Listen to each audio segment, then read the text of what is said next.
Assalamualaikum warahmatullahi wabarakatuh. Waalaikumsalam warahmatullahi wabarakatuh. Alhamdulillahirabbil alamin wassalatu wassalamu ala asrofil anbiya'i wal mursalin wa ala alihi washabbihi ajmain. Kepada Ibu dosen Afwah Mumtazah yang kami hormati serta teman-teman yang berbahagia, perkenalkan kami dari kelompok 2 dengan anggota 1 Bapak Asep Supriyatna, 2 Bapak Una Muhammad, 3 Kenny Yuwanti. Di sini kami akan mempresentasikan materi bimbingan konseling dengan tema miskonsepsi atau kekeliruan dalam bimbingan konseling secara internal dan eksternal, yang akan disampaikan oleh Bapak Asep Supriyatna dan Bapak Una Muhammad. Kepada Bapak Asep dan Bapak Una, kami persilahkan.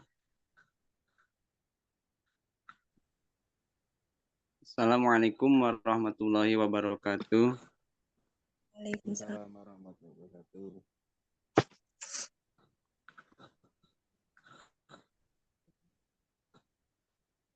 Perkenalkan, saya Asep Supriyatna dari kelompok 2 akan mempresentasikan miskonsepsi atau kesabalan dalam bimbingan konseling secara internal dan eksternal. Pertama-tama Ibu dosen yang saya hormati dan teman-teman kelas A39 yang saya hormati. Apa itu yang seterusnya, apa itu yang dinamakan miskonsepsi? Miskonsepsi adalah pemahaman yang salah satu keliru mengenai suatu konsep, ide, atau fenomena. Miskonsepsi dapat muncul akibat kurangnya informasi, pengalaman yang terbatas, atau pengaruh dari pandangan yang salah. Dalam konteks pendidikan, miskonsepsi seringkali menghalangi proses pembelajaran dan dapat menyebabkan kesulitan dalam memahami materi secara benar. Miskonsepsi dapat terjadi di berbagai bidang, termasuk dalam bimbingan dan konseling. Penting untuk mengidentifikasi dan mengatasi miskonsepsi agar individu dapat memperoleh pemahaman yang lebih akurat dan mendalam mengenai topik yang dipelajari.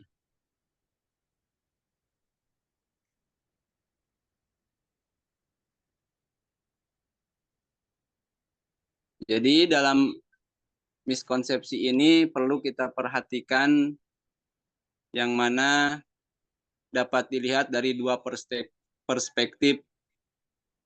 Satu secara internal, dua secara eksternal.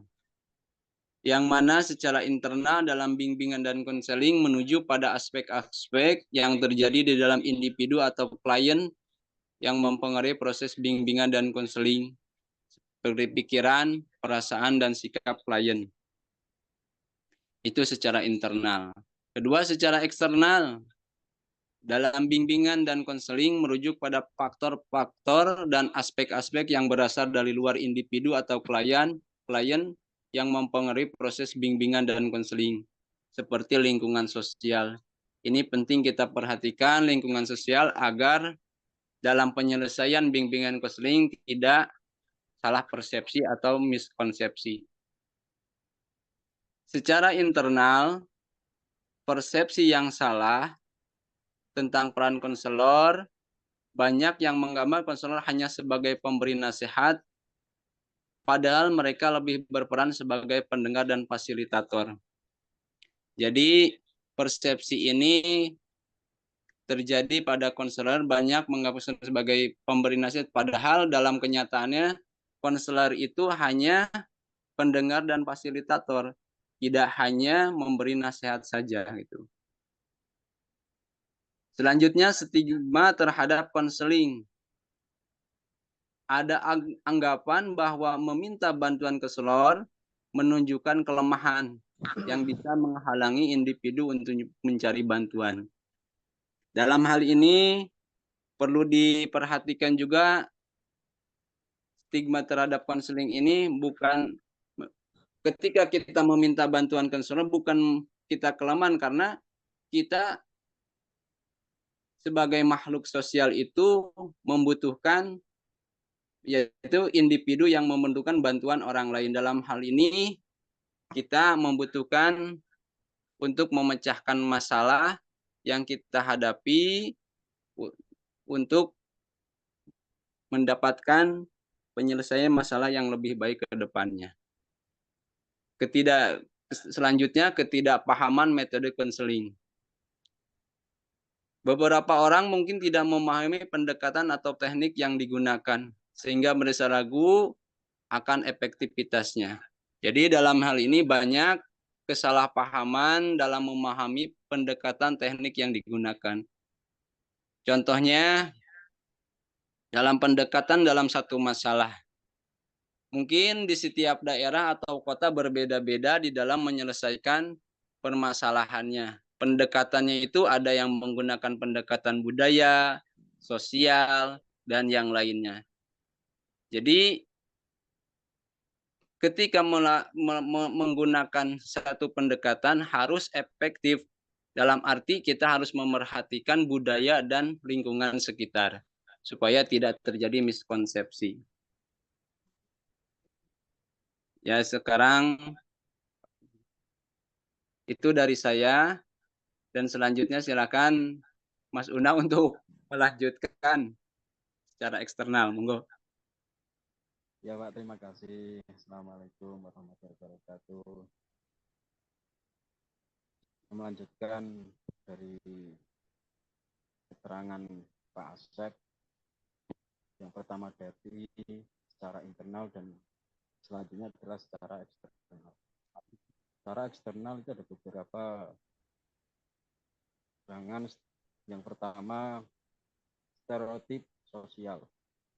Itu apa? Masyarakat seringkali memiliki stereotip negatif tentang individu yang menjalani konseling, menganggapnya sebagai orang dengan masalah mental serius.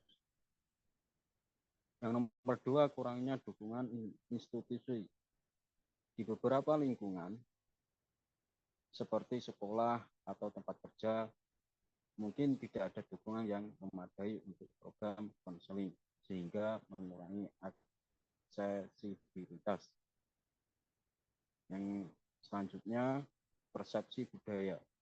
Beberapa budaya mungkin lebih mengutamakan solusi internal atau keluarga dan menganggap bimbingan konseling sebagai pilihan yang kurang relevan. Terus Pak, terus kita semua itu harus ada solusinya. Tidak cuma kita itu memberikan materi atau kita hanya memberikan pendapat, tapi juga kita harus bisa menyelesaikan atau kita harus memberikan solusi. Yaitu apa solusinya? Yang pertama yang dapat diambil, edukasi dan penyuluhan. Yang kedua, evaluasi dan umpan balik. Yang ketiga, pelatihan konselor.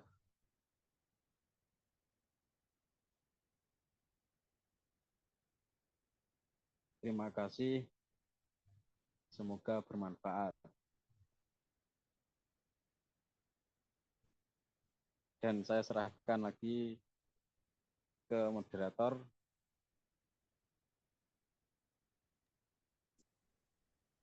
Silakan. Baik, terima kasih Bapak Asep dan Pak Una. Alhamdulillah, presentasi kelompok 2 sudah selesai. Banyak kesalahan dari kami. Sekian dari kami. Wassalamualaikum warahmatullahi wabarakatuh. Waalaikumsalam warahmatullahi wabarakatuh.